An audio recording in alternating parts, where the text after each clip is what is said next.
selfish one. We've all come across someone who seems to live by the mantra, "my needs first." This attitude is the very essence of selfishness. Imagine you're walking down the street and you notice an elderly person struggling with their groceries. Do you stop to help, or do you carry on, absorbed in your own concerns? This scenario is a litmus test for selfishness. Would sharing a portion of what you have, whether it's material goods, time, talent, or energy, truly make you less happy? Selfishness isn't just about hoarding wealth, it's also about being stingy with your time and care for others. It's an attitude that says, as long as I am okay, nothing else matters. Prophet Muhammad, peace be upon him, taught us a different path. He said, "None of you truly believes until he loves for his brother what he loves for himself." This profound statement from our beloved Prophet encapsulates the antithesis of selfishness, a genuine concern for the well-being of others as much as for our own. In Islam, the human soul is understood to have a natural inclination towards selfishness. This trait is a test from Allah. The one who overcomes this inclination, who puts others' needs on par with their own, truly exemplifies the best of character. The Prophet, peace be upon him, also said, "He is not of us who sleeps contentedly while his neighbor goes hungry." This vividly illustrates the Islamic ethos of community and mutual responsibility. It's not enough to ensure our own comfort while ignoring the needs of those around us. Responding to the needs of others, showing empathy, and treating people with kindness are not just moral duties, they also prevent the hardening of the heart. When we empathize with others, when we treat those in need with affection and respect, we combat the cruelty and selfishness that can take root in our hearts. Before type number 2, help us to spread the message of Islam to a wider audience by simply clicking on the subscribe button and sharing your insights in the comments. 2. The lifelong complainer. The next on our list is the complainer, a personality type that is all too familiar to many of us. The chronic complainer is someone who seems to find fault in nearly everything. The weather is too hot or too cold, their job is never satisfying, or the food at a popular restaurant is always subpar. It's a cycle of discontent that manifests in various aspects of life.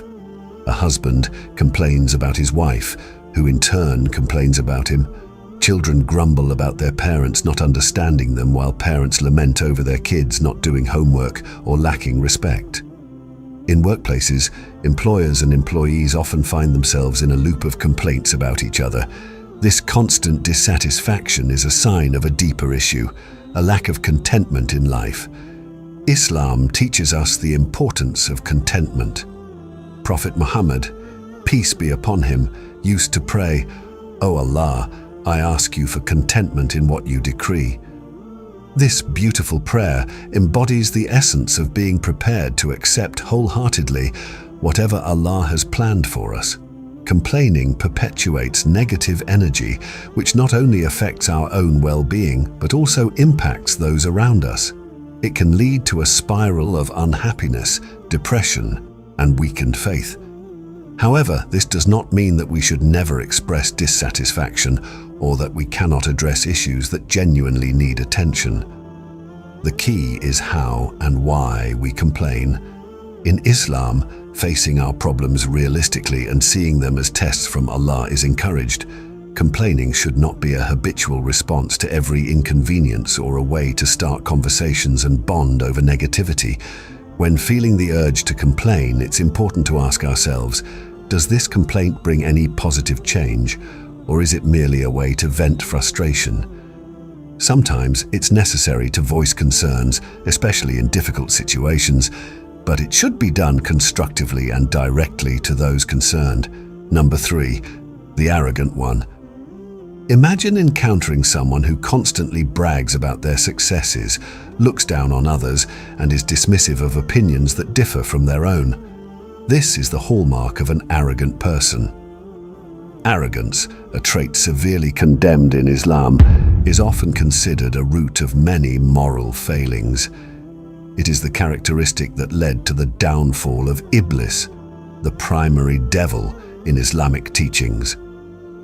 For those unfamiliar with the story, Allah the Almighty once commanded the angels to prostrate to Adam as a sign of respect. All complied except Iblis, who arrogantly refused, claiming superiority because he was made of fire, while Adam was made of clay. This act of defiance against Allah's command was the first recorded instance of arrogance, and it led to Iblis's eternal downfall. The Prophet Muhammad, peace and blessings be upon him, warned strongly against arrogance.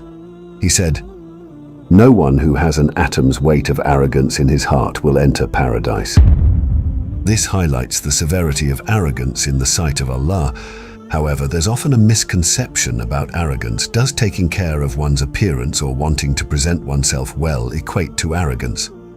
Absolutely not. A companion once asked the Prophet, peace be upon him, about wearing nice clothes and looking good. The Prophet responded, "Allah is beautiful and loves beauty." Arrogance, therefore, isn't about your appearance, it's about an attitude, rejecting the truth due to pride and looking down on people. Arrogance can blind us to our own faults, sever our connections with others, and most critically, distance us from Allah. It often stems from deep insecurities and a need to assert superiority over others. The Islamic approach to dealing with arrogance, whether in ourselves or others, is through humility and understanding. If you find traces of arrogance within yourself, it's important to remember that all humans are equal in the sight of Allah. No matter our status or wealth, we all come from the same humble beginnings, born of a mother and father. True superiority in Islam lies in taqwa, the consciousness and fear of Allah. 4. The hater. The hater represents a destructive force that can tear communities apart. Hatred and animosity occur when individuals harbor resentment, ill will, and hostility towards each other. Islam teaches us that while we might not control the initial thoughts that enter our minds, we do have the power to choose whether to follow or dismiss these thoughts. Our voluntary thoughts are essentially inward statements, and as such, we are guided to engage in good thoughts or keep our minds silent. In Surah Al-Hujurat 49:11, the Quran provides us with a powerful reminder, "O you who have believed, let not a people ridicule another people. Perhaps they may be better than them." This verse emphasizes the importance of refraining from unjust judgment and ridicule, highlighting the equality of all humans before Allah. Islam teaches that all human beings, having been created from a single pair of parents, Adam and Hawa, Eve, are equal in the eyes of the Lord. Superiority in Islam is based solely on piety and good actions, not on superficial differences like race, color, nationality, caste, creed, or sect. Islam strongly detests and discourages hatred or discrimination of any kind. However, it encourages believers to despise the evil and wrongful actions that people might commit, such as kufr, disbelief, nifaq, hypocrisy, and all forms of evils and falsehoods. This perspective is similar to how a doctor views their patients. They do not hate the patients themselves, but hate the diseases that afflict them. Hatred is a powerful, consuming emotion, often rooted in negative experiences, misunderstandings, or differing beliefs. Although Islam promotes unity and harmony, it recognizes the human tendency to fall into negative emotions, including hatred.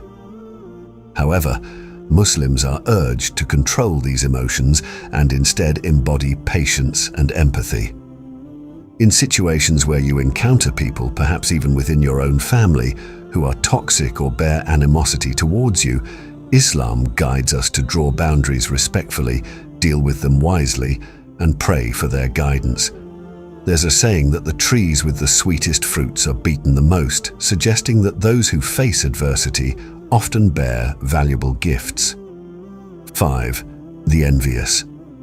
Number 5 on our list is the envious, characterized by a feeling of discontent or resentful longing aroused by someone else's possessions, achievements, or qualities. Envy is a destructive emotion that can lead to unhappiness and dissatisfaction with one's own life and blessings. Imagine being in a situation where you see a colleague receive praise for their work or a neighbor buy a new car. Instead of feeling happy for them, you feel a twinge of envy, wishing it were you receiving that recognition or owning that new car. This feeling is what Islam warns against, as it can corrode personal contentment and gratitude. Prophet Muhammad, peace be upon him, taught about the dangers of envy. He said, "Beware of envy, for envy devours good deeds, just as fire devours fuel." This hadith highlights how envy can destroy a person's good deeds and spiritual well-being, much like fire consumes wood. In Islam, envy is considered harmful not only to the individual who harbors it, but also to the society at large. It can lead to hostility and conflict between people, as it often involves wishing that the blessings of others be taken away from them. To combat envy, Islam teaches the importance of contentment and gratitude. We are encouraged to focus on our blessings and be thankful for what Allah has given us, rather than looking enviously at what others have. The Quran says, "And do not wish for the things in which Allah has made some of you exceed others. For men, there is a share of what they have earned, and for women there is a share of what they have earned, and ask Allah of His bounty." Quran 4-32. This verse reminds us that everyone has their unique set of blessings and challenges, and we should seek our provision from Allah rather than envying others. 6. The gossip monger. Gossip, a behavior too common in today's world, and one that Islam warns against. Picture the person always eager to share the latest tidbit, irrespective of its truth or the impact it might have. Gossip is akin to a wildfire, rapidly spreading and devouring reputations, relationships, and trust in its wake. The Quran repeatedly warns Muslims about the sins of the tongue. "Do not concern yourself with things about which you have no knowledge. Verily, your hearing, sight, and heart, all of them will be called to account." Quran 17-36. This verse underscores the importance of guarding our speech and being mindful of what we pass on to others. Prophet Muhammad, peace be upon him, provided profound guidance on the dangers of gossip and backbiting. He began by defining what backbiting is, asking his followers if they knew its true meaning. When they looked to him for knowledge, he explained, "It is saying something about your brother that he would dislike."